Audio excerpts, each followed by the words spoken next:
Ini judul yang bikinkan Pak Sapardi ya. Kebetulan Pak Sapardi kami ajak untuk kolaborasi ya di dalam satu buku itu. Jadi dan ini buat saya adalah suatu kesempatan dan momentum yang luar biasa karena beliau adalah legenda sastrawan ya di Indonesia yang masih eksis dan masih aktif mengajar juga, usianya sudah 80 lebih, sama dengan Bapak Suja ini. Sahabat saya sejak 30 tahun yang lalu sampai sekarang masih berfotografi dan melakukan kegiatan apa yang bisa dilakukan dan mengajar juga Pak ya. Nah ini yang sebetulnya hal yang sangat menarik di dalam buku saya ini, dan juga beberapa caption foto kan ada captionnya ya, karena belum pernah terjadi bahwa satu buku saya anggap ini adalah buku fashion ya, buku fashion yang di dalamnya masuk di dalam fashion kebaya ya. Jadi kenapa kebaya? Karena memang kebetulan Vera Kebaya ini yang dia memang spesialisasinya di kebaya. Oh, gitu. Dan juga menariknya di sini adalah bahwa sekarang ini kan kalau kita bicara kebaya, esensi kebaya itu sudah hilang sebetulnya. Orang lebih senang memakai pakaian asing, padahal kebaya itu adalah budaya kita. Ya. Dan kebetulan di sini sebetulnya kita punya satu vibrasi yang sama. Jadi sejak kira-kira 2-3 tahun yang lalu ini saya coba mendokumentasikan semua baju-baju Vera Kebaya untuk saya bisa capture, dan suatu saat ya tinggal kita coba buat kita aplikasikan ke apa saja, entah itu buku, entah itu pameran ya. Dan sebetulnya khusus untuk kali ini adalah karena ini yang kedua ya. Sebelumnya setahun yang lalu saya launching buku juga mengenai Vera Kebaya, dan yang sekarang ini adalah kita rangkum. Jadi tidak ada bicara covernya itu mengenai kebaya ya, walaupun itu semuanya ada kebaya di dalam, tapi karena satu tema di dalam buku itu mengenai perempuan ya, dan kebetulan begitu Pak Sapardi di dalam pikiran saya, dia melihat foto ini dan bicara mengenai perempuan dan mengeksplor ya perempuan dengan indah. Akhirnya disitulah muncul judul yang perempuan yang tidak bisa dieja. Saya sempat bertanya juga, kenapa perempuan tidak bisa dieja? Tapi di dalam proses pembelajaran saya di dalam fotografi, perjalanan fotografi, dulu kan saya motret. Pada saat saya mau belajar foto, saya mungkin berdiri yang enak kayaknya jadi. Ini keren nih, luar biasa. Kebanyakan duduk. Yang lain jangan berdiri ya, nggak kelihatan nanti. Jadi pada saat saya dulu belajar foto, masuk ke dalam fotografi, saya cuma satu mau belajar. Saya pengen belajar motret orang. Lebih saya sempitkan lagi, saya pengen belajar motret perempuan. Saya nggak mau motret laki dulu. Ya baru belakangan. Sampai saya belajar bagaimana memahami perempuan. Bagaimana perempuan itu seperti apa? Saya tidak berperilaku seperti perempuan karena saya laki gitu loh. Jadi saya harus memahami, dan ditambah lagi bahwa saya sangat mengidolakan ibu saya. Padahal ibu saya kan sosok perempuan. Jadi itu saya padukan. Bagaimana saya melihat perempuan itu dari kagum, dan saya harus membuat perempuan itu secantik mungkin. Nah disitulah saya baru belajar teknis ya. Ya teknis belajar sebetulnya nggak gampang, nggak susah, tapi juga bisa gampang kalau kita mau belajar. Nah sambil berjalan, disitulah akhirnya saya coba mempelajari apa sih perempuan, sampai buku-buku mengenai perempuan kayak misalnya bukunya Soekarno mengenai Sarinah ya, segala macam saya baca. Sampai saya baca Kama Sutra, semuanya saya telan. Akhirnya disitulah saya mendapatkan bahwa ternyata perempuan itu sangat misteri, indah tapi begitu misteri. Nah Makanya buat saya di situ akhirnya berpikir bahwa saya harus memecahkan. Karena buat saya ciptaan Tuhan yang paling indah itu cuma dua. Satu pemandangan, satu perempuan. Dan dua-duanya misteri. Coba pemandangan atau alam tiba-tiba musibah, kita nggak pernah tahu. Sama perempuan juga, susah ditebak. Makanya wanita yang susah perempuan tidak bisa diejak itu tepat judulnya. Karena buat saya perempuan jangan diejak, dibaca aja udah. Diajak aja ya. Betul. Diajak entah bacanya benar atau enggak, ya paling enggak kita sudah membaca. Karena kalau kita mengeja agak susah. Karena perempuan itu ciptaan Tuhan yang selain indah, yang saya sebutkan misteri gitu. Nah ini yang menarik gitu. Jadi buat saya mengeksplor perempuan itu menarik. Nah akhirnya ya inilah visual-visual yang saya bisa dapatkan, dan kebanyakan sebetulnya kalau saya mengcapture itu nggak lebih dari sejam biasanya. Karena waktunya saya pikir klimaks energi itu cuma sekitar 15-20 menit harusnya sudah selesai. Amazing, Be. Seperti Luar itu, biasa. gitu. Dan Tepuk tangan dong. semua saya lakukan. Luar biasa, luar biasa. B, wanita ini di mata Babe luar biasa banget. Ini wanita-wanita di sini sangat Luar biasa. istimewa ya. Iya. Nah, saya lihat semua foto-fotonya Babe di sini, semua wanita pakai kebaya. Saya belum lihat ada bapak-bapak pakai kebaya. Ya. Belum ada. Sebetulnya ada sebetulnya yang keselip ya.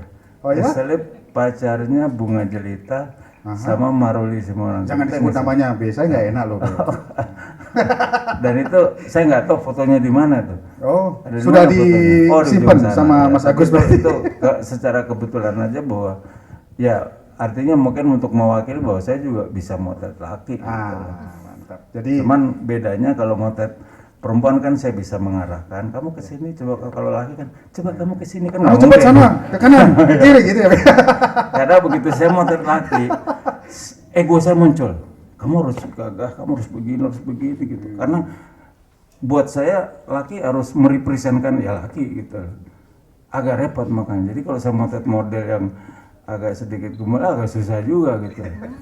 Iya. Nah ini, tapi kalau kita bicara komersil siapa aja saya kerjakan, karena seorang profesional fotografer dia harus bisa mengerjakan segala macam. Karena itulah profesional itu sebuah komitmen. Laki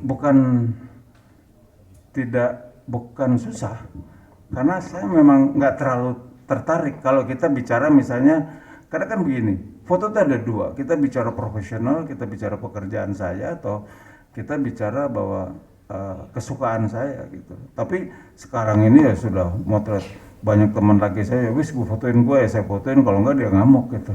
Nggak ada masalah sih ya. Tapi buat saya adalah kalau setiap saya motret perempuan itu ada sesuatu yang saya explore gitu loh.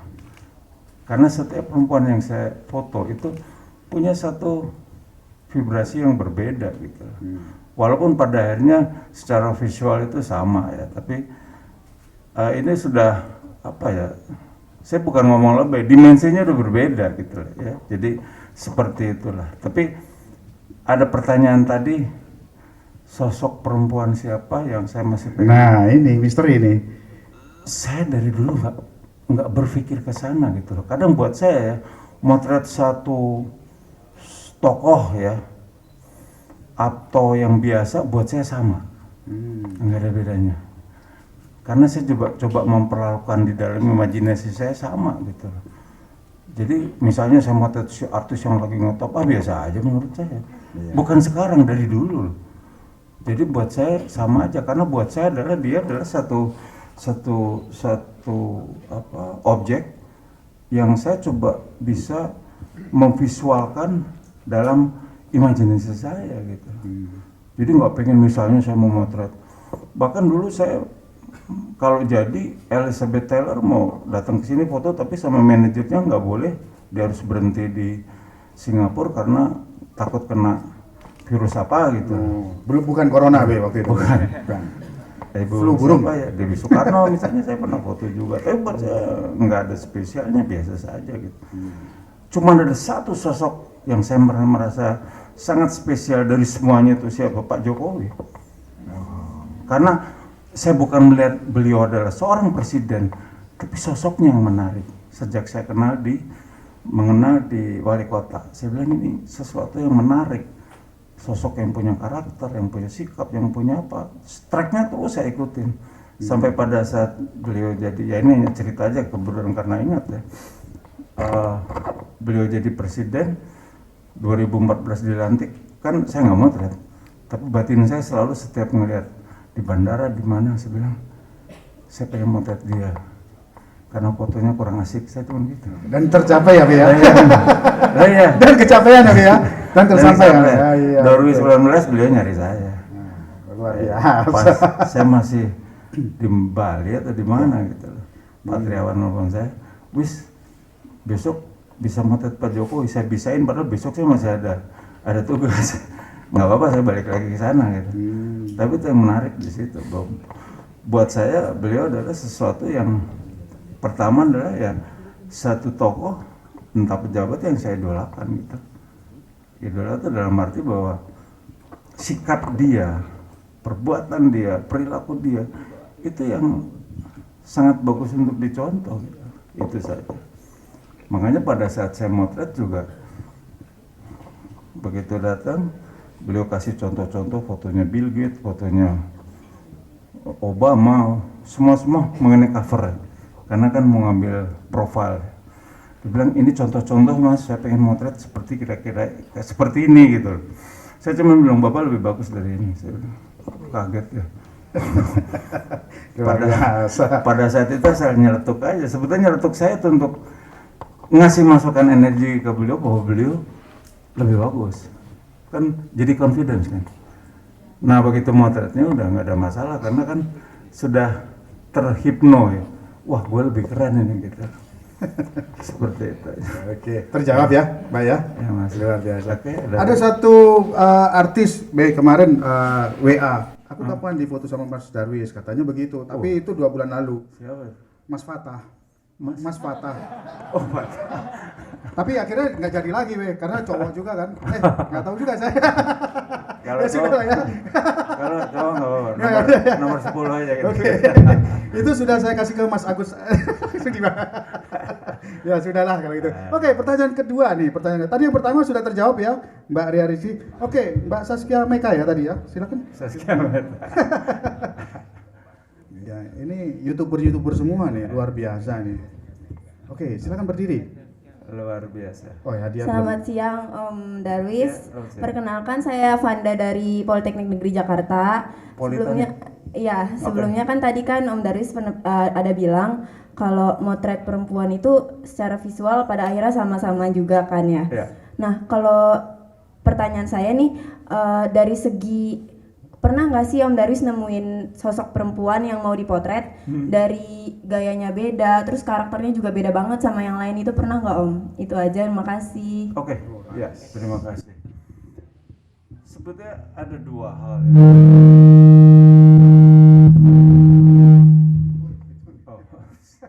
Ada 2 hal pada saat saya memotret orang, katakanlah ini perempuan. Pertama adalah bahwa saya memotret bertugas sebagai seorang profesional yang di hire dengan satu konsep. Misalnya, konsepnya begini, dia harus senyum, itu akan saya lakukan. Tapi kalau satu hal lagi bahwa, saya dimotret untuk keperluan apa, dan di situ tidak ada saya hanya diberikan satu guidance saja bahwa ini adalah nanti untuk potret, untuk apa segala macam. Nah, disinilah sebetulnya yang saya coba eksplor. Karena pertama adalah bahwa seorang fotografer itu harus punya ego yang positif, jelas ya. Apa itu ego positif? Ego positif adalah bagaimana kita bisa menerapkan konsep fotografi ya, bukan konsep visual ya, bukan konsep fisik ya. Kalau sekarang kan orang ngomong memotret hanya untuk Instagram misalnya. Mas, konsepnya apa? Bingung saya. Kalau konsepnya gotik, aneh juga nanti kan. Yang saya sebutkan adalah konsep mengenai fotografinya. Seperti apa nanti kita ambil? Nah, kalau bicara fotografi berarti saya ambil teknis. Teknisnya bagaimana? Sistem pencahayaannya nanti saya mau memberikan seperti ada lebih keras pencahayaannya, hard shadow atau lebih soft, lebih apa, tergantung objeknya seperti apa, nanti juga pakaiannya yang digunakan, dan itu memang harus diputuskan. Tapi berikutnya adalah bagaimana setiap orang kita bisa cepat memahami karakter dia. Makanya seorang fotografer yang benar itu sebetulnya multi talent dia. Dia harus belajar mengenai human psychology. Dia harus belajar berkomunikasi. Dan itu semuanya kan ada. Leadership dia harus punya. Kalau saya nggak punya leadership ngadepin presiden, sebelahnya pas pampres, selesai urusannya setengah jam. Ini orang mau ngapain, bisa motret nggak selesai kan gini kita kan. Iya kan? Karena pada saat datang saya harus merasa, bukan saya sok ya, saya harus merasa dari semua, merasa apa? Saya sebagai leader, saya sebagai captain. Jadi mereka harus percaya ke saya gitu. Baik dari level mana sampai presidennya sendiri. Baru disitulah saya bisa menguasai keadaan, dan disitu baru saya bisa bekerja. Kalau enggak, wah repot. Masang lampu setengah jam sendiri, udah bete kan. Padahal kalau fotografer itu teknis udah nggak usah ngomong, udah udah blending, udah semuanya kayak, saya kalau motret itu udah kayak orang trans ya, seperti itu gitu. Jadi kembali ke masalah tadi bahwa pada saat kita mau motret kita harus paham benar, karena setiap orang punya karakter yang berbeda, bukan angle. Kebanyakan orang, mas foto ya langsung gini, karena angle gue di sini jelek. Soalnya gitu kan. Kata siapa coba? Iya kan? Kata orang lebih salah lagi. Orangnya belum tentu benar. Karena hampir semua fotografer tukang bohong. Iya kan? Gombal aja yang ada. Jadi memang sebetulnya yang paling pertama adalah bagaimana menguasai secara anatomi dulu. Kita lihat aja. Seperti kayak Tompi, dokter Tompi. Kan datang, wah dia masih ngelihat, baru dioperasi yang mana kan. Nah kalau saya nggak ngoperasi, bagaimana angle itu bisa tepat saya ambil di mana gitu. Nah selanjutnya adalah bagaimana komunikasi itu ada. Karena sebuah foto tanpa komunikasi mati. Kita kan sering lihat gitu foto yang lama-lama, misalnya zaman tahun 40 30 kita lihat, gila ini foto kok masih hidup, bener. Kenapa masih hidup? Ada interaksi. Interaksi itu apa? Interaksi energi. Kita ngobrol gini sebetulnya kita berinteraksi energi. Ya kan? Kebetulan laki aja, kalau perempuan misalnya, wih gila ya, asik. Saya juga bilang, wih gila keren juga gitu. Laki sama laki ya bisa aja terjadi zaman sekarang. Yang penting ngasih sayang. Seperti itu ya. Jadi itulah yang paling penting sebetulnya ya. Jadi jangan pernah dipatok, saya motret begini, harus begini, tidak. Karena kasus baik kasus. Saya motret model si ini, bagusnya begini, si ini bagusnya begini. Saya akan coba lepas model sesuai dengan apa yang gambarkan. Kalau dia terlalu over, ya saya coba benerin dulu, jangan terlalu over. Ya, biasanya saya begitu pas dia kok agak terlalu over, saya deketin, ya pura-puranya megang. Sebetulnya saya memberikan input. Coba kamu gini lagi, mulai lagi. Masih terlalu lebay, gituin lagi. Sampai akhirnya ya semua pose sebetulnya apa yang saya gambarkan, apa yang saya imajinasikan, itulah sebetulnya makna dari sebuah foto. Jadi jangan, misalnya sekarang ini kan repotnya begini, gaya ini lebih bagus, 1000 foto gayanya gitu semua. Sampai kita nggak tahu ini siapa yang motret gitu.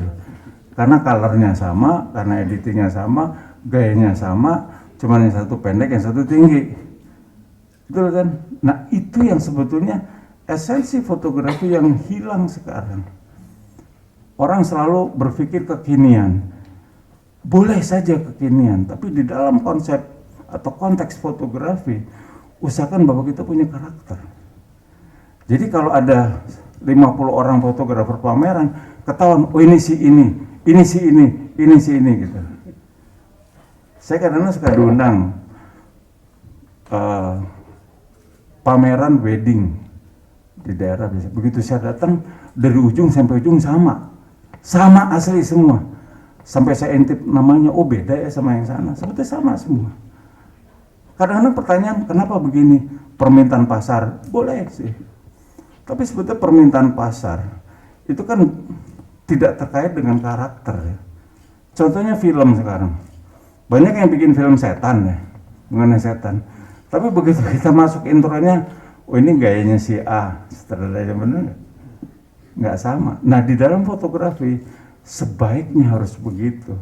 Jadi kita punya jati diri. Karena buat saya jati diri itu sangat penting supaya kita bisa mempertahankan perjalanan kita.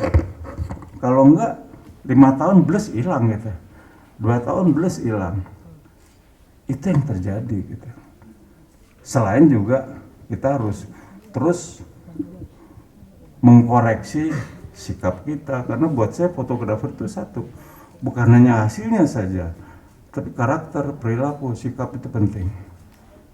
Contohnya, jadi fotografer jangan nyebelin aja udah, mendingan tutup aja udah, iya kan, mendingan jadi YouTuber udah, suka-suka kita kan, iya kan, mau ngeprank mau apa suka-suka kita kan.